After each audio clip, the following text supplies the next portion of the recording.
असेल तर त्यासाठी तुमच्या हातात या महामानवाने, या डॉक्टर बाबासाहेब आंबेडकरांनी सर्वात मोठा हतियार देऊन ठेवलेला आहे. तो हतियार म्हणजे मतदानाचा अधिकार. तो मत, तो तुमचा वोट हा सर्वात मोठा तुमचा हतियार आहे.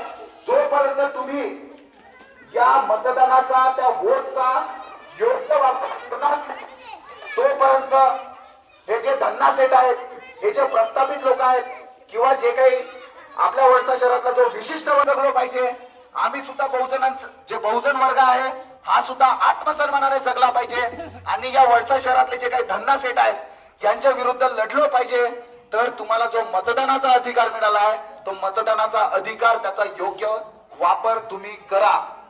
कारण की तुम्ही जर 500 रुपयात, 1000 रुपयात किंवा 5000 रुपयात जर तुम्ही संपवून टाकत आहात, बाबासाहेबांनी जो अथक परिश्रमातून तुम्हाला जो मतदानाचा अधिकार मिळाला, जो बाहेर देशात भरपूर लोकांनी संघर्ष करावा लागलाय, या मतदानाचा अधिकारासाठी भरपूर लोकांनी कुर्बानी दिल्या आहेत, तेव्हा कुठे त्यांना मतदानाचा अधिकार मिळाला आहे.